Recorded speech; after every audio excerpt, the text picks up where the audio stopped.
तो विकास दुबे गिरफ्तार कर लिया गया। उज्जैन महाकाल मंदिर परिसर से गिरफ्तारी हुई। होमगार्ड के एक जवान ने सबसे पहले अपने सीनियर को जानकारी दी, जिसके बाद उसकी घेराबंदी की गई और उसे गिरफ्तार कर लिया गया। अनामिका सिंह हमारे सहयोगी लखनऊ से इस वक्त हमारे साथ मौजूद हैं। अनामिका, विकास की गिरफ्तारी हो चुकी है, पुष्टि भी कर दी गई है। प्रमुख सचिव गृह अवनीश अवस्थी ने पुष्टि भी कर दी।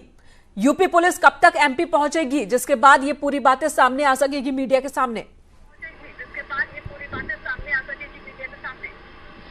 और देखिए, पूरे प्रदेश में अब तक यूपी पुलिस की और एसटीएफ की 100 से ज्यादा टीमें ताबड़तोड़ कार्रवाइयां कर रही थी, दबिश दे रही थी। लेकिन हैरानी की बात यह है कि विकास दुबे ने एमपी में जाकर के उज्जैन में महाकाल मंदिर के आसपास जो है वो सरेंडर किया है। और अब पुलिस विभाग की ओर से ये कहा जा रहा है कि 5 टीमें जा रही हैं उज्जैन से विकास दुबे को यूपी लाने के लिए, और उसको आज देर शाम तक ये बताया जा रहा है कि लाया जाएगा लखनऊ में और पूछताछ की जाएगी। लेकिन सबसे ज्यादा हैरानी की बात यह है यहाँ पर मेनका कि 7 दिनों से पुलिस को छकाने के बाद जब उसके 5 साथी ऑलरेडी ढेर कर दिए गए हैं अलग अलग दिनों में, तो ये माना जा रहा था कि विकास दुबे की भी कुछ एनकाउंटर की खबर आएगी। लेकिन विकास दुबे पुलिस से थोड़ा चालाक निकला। उसने यूपी छोड़ करके एमपी गया। एमपी में महाकाल मंदिर के पास उसने पुजारी को ये जानकारी थी, पुजारी ने पुलिस से कांटेक्ट किया, पुलिस ने अपने सीनियर से बताया और उसकी धरपकड़ की गई। एक तरीके से उसे सरेंडर कर दिया है।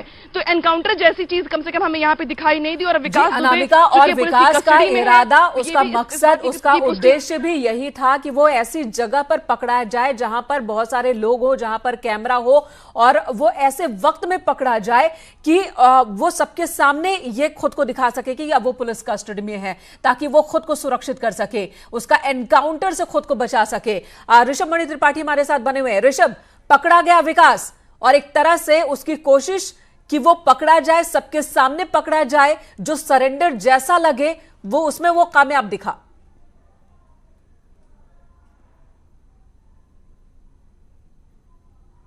और शातिर अपराधी जो चाल चल सकता था उसने वही चाल चल दी है। जो उसके पास सबसे बड़ी चाल थी वो चाल विकास दुबे ने चल दी है। न्यूज़ 18 शुरू से ही बता रहा था कि विकास दुबे किसी पड़ोसी राज्य में सरेंडर कर सकता है या कुछ ऐसा करेगा जिसके चलते पुलिस उसको खुद अरेस्ट करे। यही उसने किया। जो जानकारी मिल रही है उसके मुताबिक वो महाकाल उज्जैन में वो आसपास महाकाल मंदिर के पास वो शरण लिए हुए था और उसने आज सुबह ये मौका देखा है। और वहाँ पर एक होमगार्ड था मंदिर के बाहर, जिससे वो उलझा है, जिससे कहासुनी हुई है। फिर कुछ लोग आए, पुलिस भी आई, हाथापाई हुई है, जिसके बाद पुलिस ने उसको अरेस्ट किया है। उसकी यही चाल थी कि वो पुलिस से उलझेगा, पब्लिक के लोगों से उलझेगा, ताकि पुलिस उसको अरेस्ट करे। अब पुलिस ने उसको अरेस्ट कर लिया तो जुडिशियल प्रोसेस होती है कि उसको वहां की लोकल कोर्ट में पेश किया जाएगा। और यहां से, चूंकि मध्य प्रदेश में भी एसटीएफ की 2-3 टीमें पड़ी हुई, अब यहां से एक टीम निकल रही है।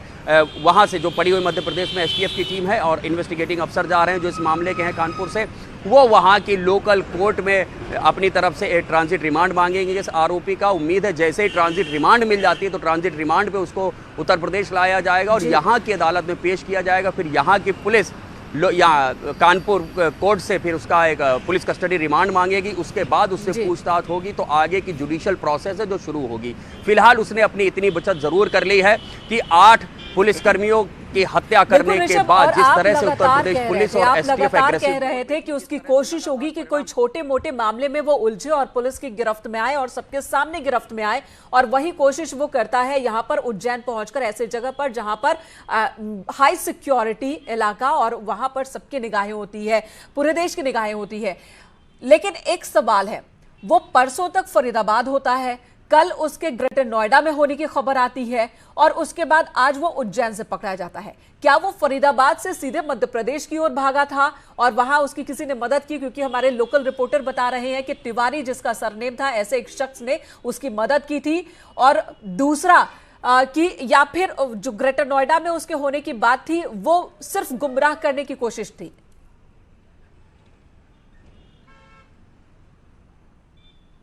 मेनका, देखिए, विकास दुबे के मददगारों की कमी नहीं, वो बहुत ही शातिर अपराधी है। पुलिस की नाक के नीचे से वो निकल जाता है, लगातार वो खाकी को छकाता रहता है। वारदात जब 2-3 जुलाई की रात को हुई थी, उसके बाद वो ठीक बिकरू के बगल में शिवली गांव में, वहां पर ही वो 2 दिन छुपा रहा।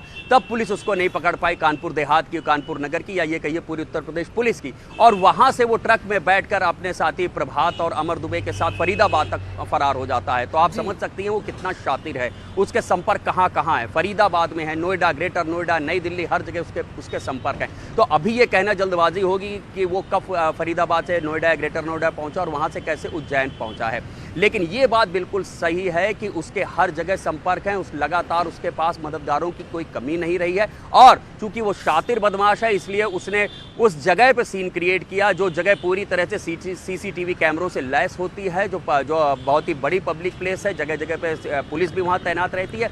वहां पे वो जाके होमगार्ड से उलझा है और पब्लिक के लोगों से, मंदिर के जो समिति के लोग हैं उनसे उलझा है। पुलिस वहां पर पहुंची ताकि एक सीन क्रिएट हो जाए और पूरी घटना सीसीटीवी कैमरे में कैद हो जाए। और अब इसे यूपी लाने की कोशिश होगी, कोर्ट में सरेंडर किया जाएगा, कोर्ट में पेश किया जाएगा। लेकिन क्या कोर्ट में पेश करने के पहले पुलिस की ब्रीफिंग हो सकती है या पेशी के बाद ही पुलिस की ओर से सारी बातें सामने आएंगी?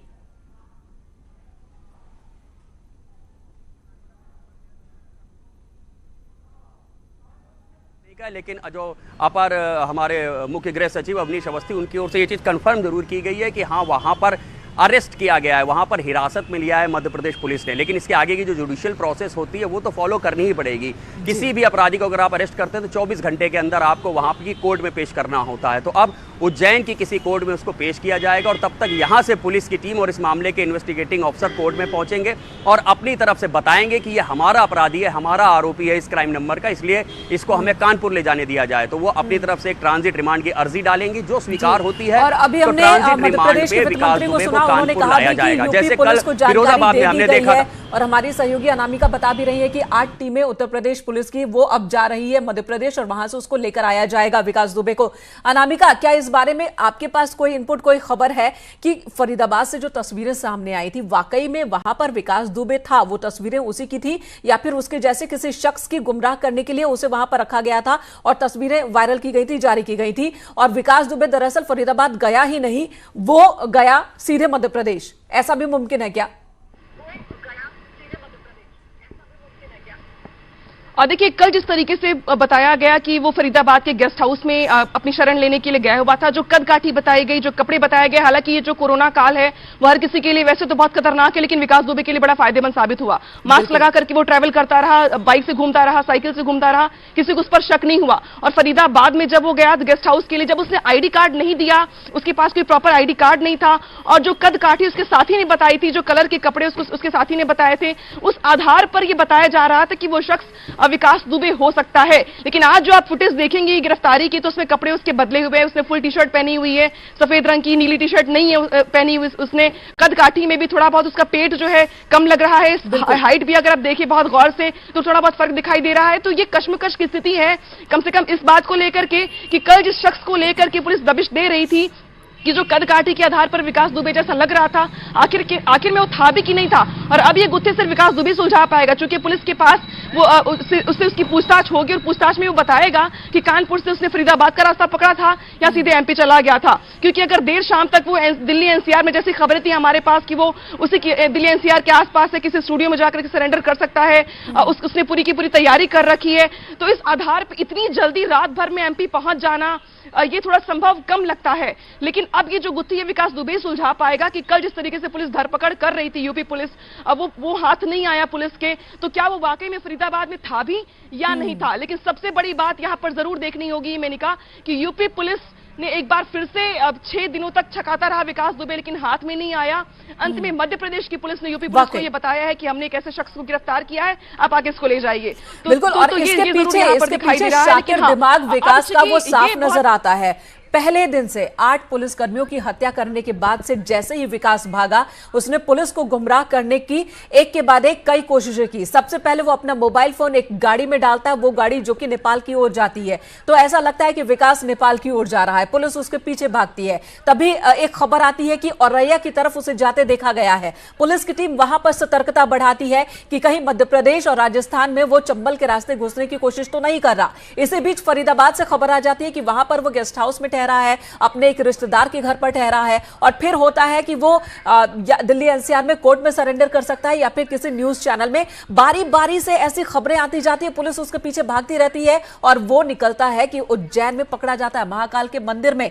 तो ये ऐसा लगता है कि ये पूरी किस तरीके से एक के बाद एक पुलिस को उलझाना है, ये कहीं शांति से बैठकर ये साजिश रच रहा था।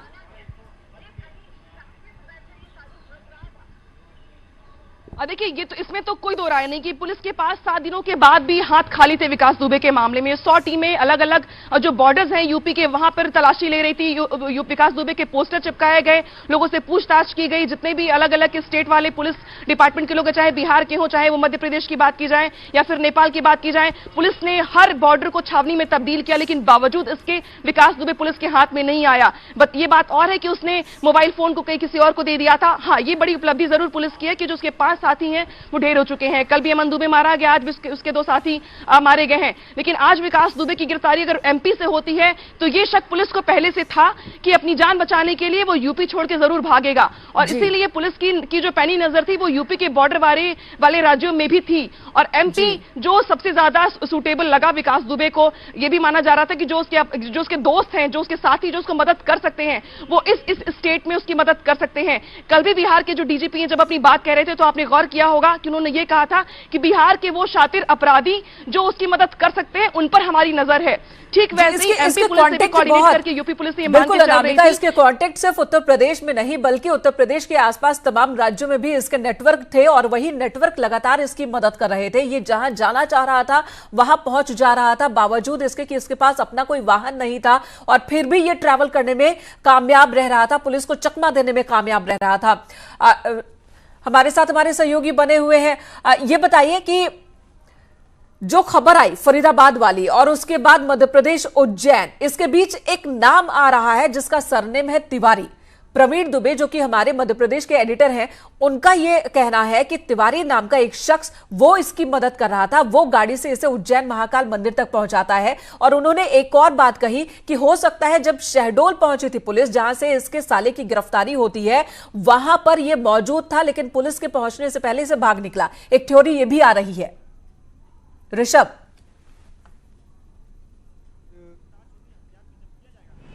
देखिए, इस बात से इनकार नहीं किया जा सकता है। देखिए, आप मान के चलिए